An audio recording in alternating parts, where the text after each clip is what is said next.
আজকে আমি বানাবো ক্ষীরোদ কাতলা। সেই কারণে আমি ফার্স্টে কাপে করে উষ্ণ গরম জল নিয়ে আর আমুল স্প্রে দুধ নিয়ে দুধটাকে ফার্স্টে আমি গুলিয়ে নেব। এবারে ওটাতে গুলিয়ে নেওয়ার পরে 1 চামচ মতো ময়দা দিয়ে ভালো করে গুলিয়ে নেব। এবার এখানে আমি নিয়েছি কাঁচা লঙ্কা, পেঁয়াজ কুচি, টমেটো কুচি, একটু আদা কুচি, আর এই 1 চামচ মতো জিরে আর 1/2 চামচ মতো ধনে, আর একটু গোটা গরম মশলা। তার মধ্যে কয়েকটা আছে লবঙ্গ, আর এলাচ নিয়েছি একটা, আর দারচিনি 2 টুকরো বা 1 টুকরো।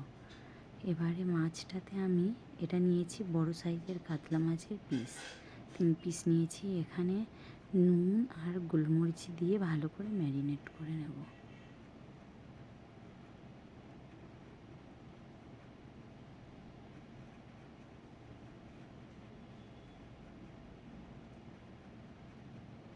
এই যে মশলাটা রেখেছিলাম, ওই 1 ইঞ্চি মতো আদা কুচোনো, তার সাথে একটু জিরে আর ধনে একসাথে নিয়ে মিক্সিতে পেস্ট বানিয়ে নিয়েছি।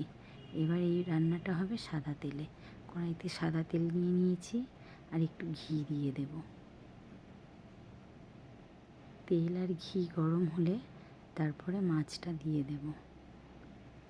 মাছটা দিয়ে ভালো করে একটু লাল করে ভেজে নেব।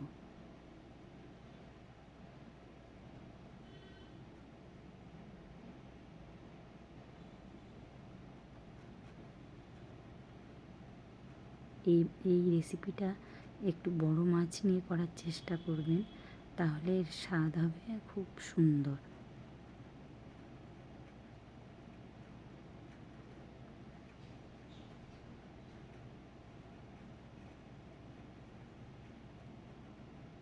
মাছটা ভালো করে ভেজে নিয়েছি, মাছটাকে এবার নামিয়ে নেব।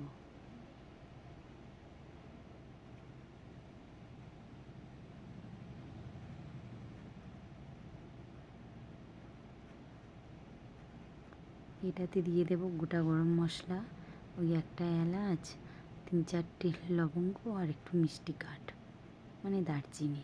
তারপরে ওই তেলের মধ্যে দিয়ে দেব পেঁয়াজ কুচি, টমেটো কুচি। পেঁয়াজটা একটু লাল মতো হলে তারপর টমেটো কুচি, লঙ্কা কুচিটা দিয়ে দেব। বেশ ভাজা হলে তারপরে একটু নুন দিয়ে দেব, তারপরে বেটে রাখা মশলাটা দিয়ে দেব, দিয়ে ভালো করে কষিয়ে নেব। মশলা থেকে যতক্ষণ না তেল ছাড়ে ততক্ষণ মশলাটাকে কষাতে হবে। তেল ছেড়ে গেছে, এবার আমি দুধটা দিয়ে দিলাম।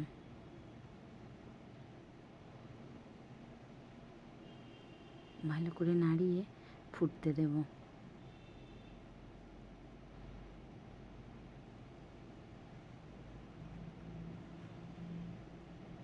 একটু ফুটে গেলে তারপরে মাছগুলো দিয়ে দেব।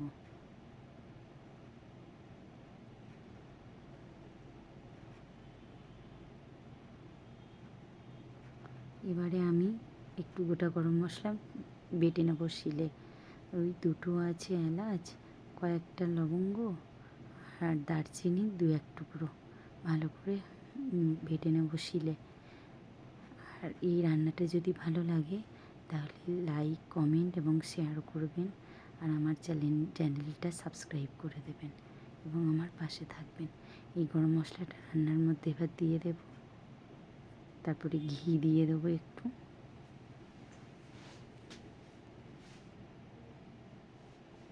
তারপরে দিয়ে দেবো একটু চিনি। ভালো করে নেড়ে ছেড়ে নামিয়ে নেব।